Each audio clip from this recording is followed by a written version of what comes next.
Türkiyədə yaşayotgan Uyg'urlarmı yer tavrash rayoniga yordam berishga safarbar qildi. Shuning bilan birga bir Uyg'ur o'quvchi yer tavrashda qazo qildi. Sutuq Bo'raxon ilm-fan va madaniyat vaqfining bildirishicha, Qahramonmaraşda o'qiyotgan 12 o'g'il, 11 qiz, jami 23 Uyg'ur o'quvchi bor ekan. Yer tavrashda hozirgacha bir o'quvchi bilan aloqa uzilib qolgan bo'lib, keyinchi aloqa qilingan. Ma'lum bo'lishicha, Abdulla Alim ismli bir Uyg'ur o'quvchi 7 fevral atgan soat 11:30 atrofida xarobalikdan chiqarilgan va doktorxonaga evatilgan. Ammo qutqizish unum bermay doktorxonada vafot bo'lgan. Shuning bilan birga dunyoning har qaysi joylarida yashayotgan Uyg'urlar Turkiyaga moddiy va ma'naviy jihatdan yordam berishga tayyor ekanligini bildirishdi.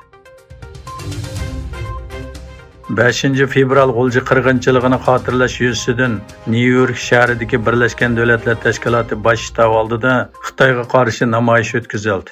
Dunyo Uyg'ur qurultiyi, Uyg'ur harakati tashkiloti, Uyg'ur akademiyasi qatorliq tashkilotlar birlikda uyushtirgan bu namoyishga oy yulduzli ko'k bayroq va 5 fevral qirg'inchiligidagi bir qism shohidlarning bosh suratlari alohida namoyon qilindi. Namoyishga yana Janubiy Mong'oliya mustaqilchilari va bir qism Yahudi tashkilotining vakillari qatnashdi.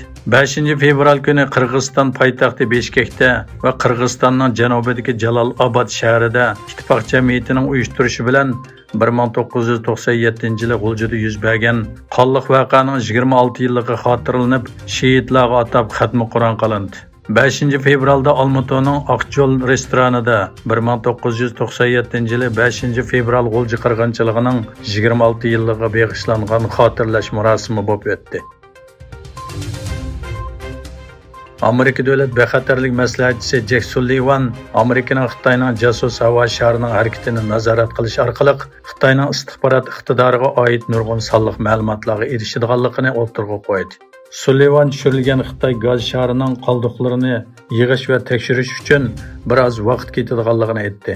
Sullivan mundaq dedi: "Qandoqli bo'lsin, biz allaburun bu sharning iqtidori va razvedka usuli haqida nurg'un sonliq ma'lumotlarga erishdik.